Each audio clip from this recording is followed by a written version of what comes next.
Bonjour à toutes et à tous. Merci Carlos pour cette invitation et merci à mon ami Guillaume d'avoir pas défloré le sujet sur l'adrénaline. Et c'est avec plaisir que je vais essayer de vous parler un petit peu de comment optimiser l'utilisation de l'adrénaline, cette molécule qui reste la molécule de référence de l'arrêt cardiaque au moment où on se parle. Alors, tout d'abord, juste pour mes conflits d'intérêts, pour être complètement transparent avec vous. Donc, j'ai des conflits d'intérêts avec Novartis pour la partie insuffisance cardiaque, Air Liquide, Vigon pour la partie arrêt cardiaque, et General Electric et Mindray parce qu'on travaille beaucoup également sur l'échographie et l'insuffisance cardiaque dans le service. Donc, essentiellement, donc pour cette présentation, j'ai des conflits d'intérêts avec ces deux sociétés qui nous ont permis de contribuer à nos recherches. Pour faire cette présentation, je me suis basé sur les différentes recommandations qui existent à l'heure actuelle, les différentes sociétés savantes ou organismes qui travaillent sur les recommandations de l'arrêt cardiaque, et j'ai balayé un petit peu toute la littérature, et je vais essayer de ne pas vous inonder de littérature et de résultats, mais en tous les cas, essayer de partager avec vous des réflexions, parce qu'on en est vraiment au début de nos réflexions sur des nouveaux paradigmes sur l'utilisation de l'adrénaline. Alors, comment j'ai essayé de répondre à la question que Carlos et la commission scientifique de Résuval m'a posée? Tout d'abord, c'est est-ce que ça fonctionne, l'adrénaline? Donc ça, ce sera le premier point, le premier tiers de la présentation. Le deuxième point, c'est comment on peut optimiser cette présentation, cette utilisation de l'adrénaline, peut-être en raccourcissant les délais. Je vous présenterai un point de vue qui repose sur des données scientifiques intéressantes. Et est-ce que vraiment la dose de 1 mg est la bonne dose qu'il faut utiliser pour nos patients? Voilà un petit peu comment je vais structurer cette présentation. Tout d'abord, est-ce que ça fonctionne, l'adrénaline? Alors Guillaume vous l'a dit, dans le nouvel algorithme qui est sorti dans les recommandations à la fois de l'AHA et de la Société européenne de réanimation, l'adrénaline a une place notable, et en particulier dans les rythmes non choquables, où là, il y a une notion qui est vraiment importante, qu'il faut dégager et qu'il faut rappeler, c'est qu'il faut, pour les rythmes non choquables, le plus rapidement possible, on y reviendra sur le deuxième tiers de la présentation, utiliser l'adrénaline. Alors, je rejoins Guillaume sur les restrictions sur la voie d'accès. La voie intraveineuse a été mise en avant comme valeur probablement la plus efficace, avec une dose de 1 mg toutes les 3 à 5 minutes. Ça a été répété. Mais vous voyez que dans l'algorithme, ce que je voulais insister, c'était que dans l'algorithme du rythme non choquable, il est beaucoup plus haut que dans le rythme choquable, où, bien sûr, il a été mis en avant la défibrillation. Et ça, il ne faut pas oublier, le plus rapidement possible, défibriller ces patients avant l'adrénaline, alors que c'est l'inverse pour les rythmes non choquables quand ils sont pris en charge par les premiers secours. Et ça, c'est vraiment une notion qui est importante. Donc, quelque part, on peut sentir que l'adrénaline, parce qu'elle a été mise en avant par les recommandations, est une molécule qui mérite toute sa place. Je vous ai présenté deux papiers, encore une fois, pas pour inonder de statistiques, mais pour qu'on ait une réflexion tous ensemble sur l'adrénaline. Ici, un papier qui est sorti dans le JAMA en 2012, qui est déjà vieux, mais qui est une donnée donc observationnelle de nos amis japonais, qui ont des registres qui sont extrêmement importants. Et vous voyez que là, ils ont analysé plus de 400 000 patients qui avaient été pris en charge pour arrêt cardiaque, dont plus de 15 000 qui avaient reçu de l'adrénaline. Alors, resituons le contexte. Au Japon, c'est du scoop and run. Il n'y a pas de système préhospitalier, enfin, en tout cas, de médicalisation préhospitalier, excusez-moi, pour la prise en charge. Donc, ce qui explique peut-être la proportion un peu plus faible d'adrénaline à injecter. Nonobstant cette réflexion, quand on regarde les analyses de ce registre, encore une fois, vous voyez ici que clairement, quand on regarde à la fois les ROX, alors ça marche, l'adrénaline, puisqu'on se posait la question de ça fonctionne ou ça ne fonctionne pas, vous voyez qu'on récupère des rythmes cardiaques, des cœurs qui repartent avec l'utilisation de l'adrénaline, mais il ne faut pas se voiler la face. Vous voyez que très clairement, à chaque fois, on a la courbe inverse en ce qui concerne le pronostic des patients, à la fois en termes de survie et à la fois en termes de récupération neurologique. Donc vous voyez que cette courbe-là, c'est une courbe qu'on retrouve. Alors, je vous mets bien que c'est une étude observationnelle qui n'est pas randomisée, mais c'est des résultats qui sont ajustés donc, sur un certain nombre de facteurs confondants, que ce soit les délais de no-flow, que ce soit les rythmes choquables, pas choquables, les délais les doses d'adrénaline, etc. Et l'étude a été quand même bien ajustée et on voit quand même cette tendance à récupérer des rythmes cardiaques, mais pas forcément un pronostic neurologique favorable. Alors, cette étude observationnelle, et il y en a d'autres, hein, encore une fois, je ne voulais pas inonder cette présentation de chiffres, a été corrélée par un essai randomisé, donc, qui a fait beaucoup de bruit ces dernières années, qui est l'essai Paramedics 2, qui avait inclus donc un certain nombre de patients, donc on était à plus de 8000 patients inclus, avec deux groupes de patients, un groupe qui recevait de l'adrénaline en préhospital, enfin en urgence, et d'autres qui recevaient donc du placebo, et donc on avait suivi ces patients dans cet essai, encore une fois, qui était randomisé à la prise en charge. Alors, vous voyez les résultats, vous les connaissez aussi bien que moi. Donc, on retrouve les données des registres qui sont présentées ici donc, par Perkins et son équipe. Vous voyez que quand même, on a 36% de récupération de rythme, donc de rythme cardiaque, hein, par rapport à un chiffre de 12% pour le placebo. Vous voyez que le placebo fait quand même 12%. La qualité du massage est probablement important de le signaler, mais on a quand même une différence qui est significative pour ces patients-là, avec très peu, vous voyez, de données manquantes, hein, qui renforcent, si vous voulez, le caractère assez dur de ces analyses. Donc ça, premier message, on récupère, ça confirme les données de registre, donc ça, on est bien content de le savoir. Par contre, en effet, si on a quelque chose d'assez favorable sur la survie à 30 jours, avec un odds ratio, vous voyez qu'on est tout près du 1, hein, à quelques malades près, on aurait pu être non significatif. Il ne faut pas nier qu'on retrouve également la donnée du registre sur cette étude randomisée avec un odds ratio qui est 1,2 cette fois-ci et avec des patients qui ont un score neurologique extrêmement catastrophique chez ces patients-là. Et donc ça, c'est quelque chose qui se confirme à l'arrivée à la sortie de l'hôpital, mais également à 3 mois. Donc vous voyez que quelque part, c'est quelque chose qui va nous poser question.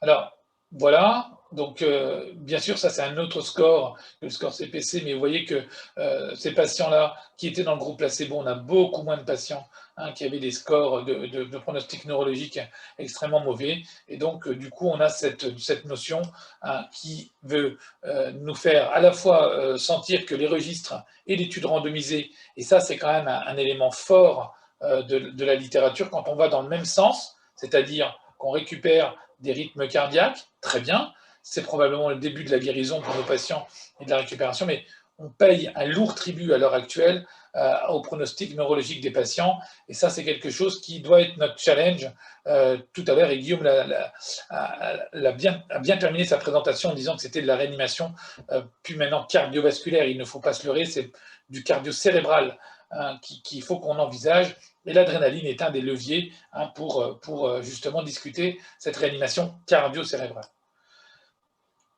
Justement, donc si on avance d'un pas, est-ce qu'il n'y a pas des moyens justement de travailler sur cette réanimation cardio-cérébrale avec un levier qui serait de raccourcir les délais? Là aussi, je n'ai pas voulu vous inonder de littérature, je vous ai mis le dernier essai qui est sorti de grande envergure, hein, je dirais, qui est sorti en janvier dernier, sur justement l'utilisation, le timing d'utilisation de l'adrénaline pendant la réanimation cardio-pulmonaire pour les arrêts cardiaques extra-hospitaliers. Et probablement que... alors, est-ce que c'est plus intéressant de le faire plus précocement? On a l'impression que les reviewers et les experts des recommandations le sentent, puisque dans les rythmes non choquables, ils ont insisté énormément dessus. Alors, que dit ce papier toujours nos confrères japonais, qui a été publié donc, dans Choc, qui évalue un petit peu ces délais d'injection et probablement on va avoir des pistes de réflexion. Alors, vous voyez qu'ici, on est sur un registre de plus de 800 000 malades qui aboutit à une analyse de patients de plus de 100 000 malades ayant été pris en charge en extra-hospitalier pour un arrêt cardiaque. Vous voyez donc des cohortes qui sont extrêmement grosses. Et ce qu'on voit dans l'analyse, alors méfiez-vous, hein, ce que je vous présente, c'est les résultats non ajustés, mais je vous présenterai les résultats ajustés tout de suite après. Et vous voyez ici le temps, vous voyez ici les pronostics neurologiques des patients, ici le nombre de patients. Et vous voyez que très clairement, la courbe des patients avec un pronostic neurologique favorable s'écroule avec le temps. Et vous voyez que ici, le nombre de patients qui peuvent avoir des scores neurologiques élevés reste quand même extrêmement important dans des délais courts de prise en charge quand on a, si vous voulez, des patients qui ont des délais courts d'injection d'adrénaline. Donc le message est probablement en dessous, que clairement le pronostic est lié au délai d'injection d'adrénaline, et ça c'est une question qu'il va falloir se poser dans les prochaines années probablement. Et alors, quand on regarde les résultats ajustés, ce qui a permis de définir des time-lapse qui étaient intéressants, encore une fois, et on voit bien que, bien sûr, les odds ratios à 0, sur la fourchette 0,5 minutes, qui serait le temps idéal, et sont importants, mais enfin, entre 6 et 10 minutes encore plus, parce que là, ça ne touche pas la ligne du 1, et là, c'est significatif, mais vous voyez qu'il se passe quelque chose au-delà de la 10e, 15e minute. Là, il commence à se passer quelque chose. Donc, quand on remet, et ça, je le soumets à votre réflexion et on pourra en discuter si vous le voulez après, en perspective, le délai d'arrivée moyen des SMUR en France qui est de 10 minutes, vous voyez qu'il y a des éléments qu'il faut qu'on réfléchisse ensemble sur la pertinence de ces délais-là. Et vous voyez que là, quelque part, avec cette étude, encore une fois, c'est là, les résultats sont ajustés comme ce que je vous ai présenté tout à l'heure. Ça mérite qu'on y réfléchisse tous ensemble. Donc au total, pour cette partie de ce deuxième tiers que je voulais aborder avec vous, oui, le temps d'injection de l'adrénaline est probablement quelque chose qui doit également agir sur le cerveau. On en revient donc à ce que je vous ai dit tout à l'heure. L'adrénaline est une molécule qui est intéressante, mais probablement qu'il va falloir l'injecter peut-être un peu plus tôt que ce que nous réalisons dans nos données de registre. Dernier volet, et qui m'intéresse moi particulièrement à l'heure actuelle, sur la dose d'adrénaline avec qui on travaille très étroitement avec l'équipe de Guillaume Debatty et à Nancy avec Déborah Yeager. C'est cette dose d'adrénaline qui peut nous poser question. Alors pourquoi on peut se poser cette question? Parce que quand on regarde ces données qui datent maintenant de 2018, qui sont des données de Seattle, qui est entre guillemets un centre expert de l'arrêt cardiaque dans le monde, et Fisk avait fait ce travail très intéressant. Alors vous voyez, ça remonte un petit peu, c'est un travail qui a été fait en octobre 2012. Les recommandations n'étaient pas les mêmes que maintenant sur la ventilation. Il y a plusieurs biais à ce travail, qui est un travail non randomisé, mais qui est un travail de registre, où ils avaient testé donc 0,5 mg d'adrénaline avec des délais qui étaient un peu différents, vous voyez, entre 4 et 8 minutes pour les patients avec un rythme choquable. Ils avaient aussi cette tendance, cette simple impression qu'il fallait faire attention pour les rythmes choquables. Et vous voyez que là, pour les rythmes non choquables, ils étaient plus proches de toutes les 2 minutes, avec toujours une dose de 0,5 mg d'adrénaline. Malheureusement, cette étude est négative.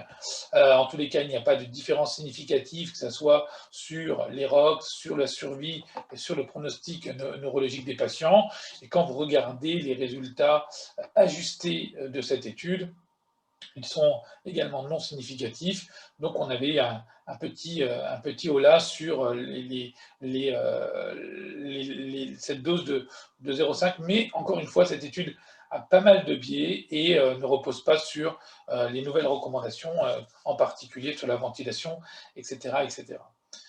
Mais il faut qu'on garde à l'esprit, et ça c'est un papier qui date de 2009, que très clairement, l'adrénaline entraîne une réduction de la perfusion cérébrale par une vasoconstriction qui est documenté, alors à la fois sur les modèles animaux et sur le modèle humain, avec la mesure des NIRS cérébraux.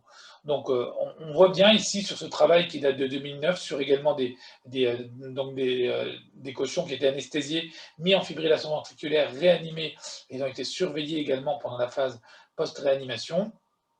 Et vous voyez que quand ces patients, pendant la phase de réanimation, quand on utilisait l'adrénaline, on avait une baisse des modifications significatives en fait, de la perfusion cérébrale qui revient quand on arrête l'adrénaline en post-ressuscitation. Donc clairement, il y a un problème microcirculatoire qui est réalisé avec l'adrénaline.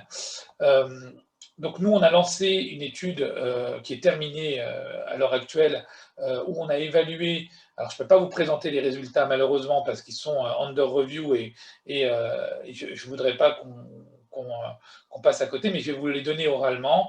On a randomisé en fait 3 groupes de cochons qui étaient des cochons donc anesthésiés en fibrillation ventriculaire réfractaire, avec donc cette randomisation a concerné 3 doses d'adrénaline à 0,25, 0,5 et 1 mg. Et on a fait une étude, en fait, ils étaient monitorés de façon hémodynamique pour pouvoir mesurer la pression de perfusion coronaire. Et on sait que cette pression de perfusion coronaire, quand elle atteint un seuil, elle est corrélée donc à la reprise du RAX et donc potentiellement à la survie. En même temps qu'on a fait cette mesure de pression hémodynamique, on a surveillé en fait les NIRS cérébraux et les NIRS cutanés pour voir un petit peu l'effet de ces doses d'adrénaline. On avait fait une étude de non-infériorité pour voir si les faibles doses d'adrénaline aboutissaient à un seuil de perfusion coronaire qui autorisait les RACS et surtout n'avait pas de conséquences sur la perfusion cérébrale et la perfusion tissulaire. Les résultats sont intéressants puisque on montre que avec les doses moindres d'adrénaline, nous atteignons les bons seuils de pression de perfusion coronaire, sachant que celle-ci était mesurée par un cathéter qui était monté dans la aorte abdominale et on avait un cathéter qui était monté dans la aorte, dans l'oreillette droite pour mesurer donc la différentielle, ce qui nous donnait la perfusion coronaire. Et on avait mesuré en même temps les NIRS cérébraux et les NIRS cutanés.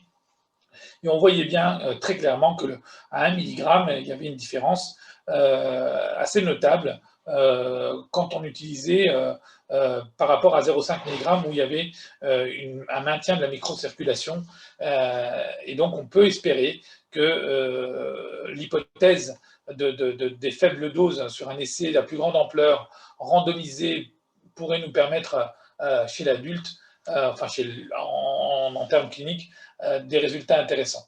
Voilà un petit peu où on en est de la réflexion sur l'adrénaline. Et donc, pour terminer, ça sera ma diapositive de conclusion. Est-ce que ça fonctionne? Oui, ça fonctionne, l'adrénaline, hein, clairement. Vous l'avez vu avec l'essai à la fois randomisé et les travaux sur les registres. Ne faut-il pas raccourcir les délais? Probablement, j'en suis convaincu que ces délais d'injection, mais c'est probablement ici, ça interagit avec les délais de réanimation et le délai de no-flow. Et est-ce que la dose de 1 mg est la bonne? Je pense clairement qu'on va avancer vers des études qui vont débuter, j'espère, avec des doses moindres, mais avec des essais randomisés à plus grande ampleur. Voilà, je vous remercie beaucoup de l'invitation, encore une fois, et puis on pourra en discuter, bien entendu, dans les questions par la suite.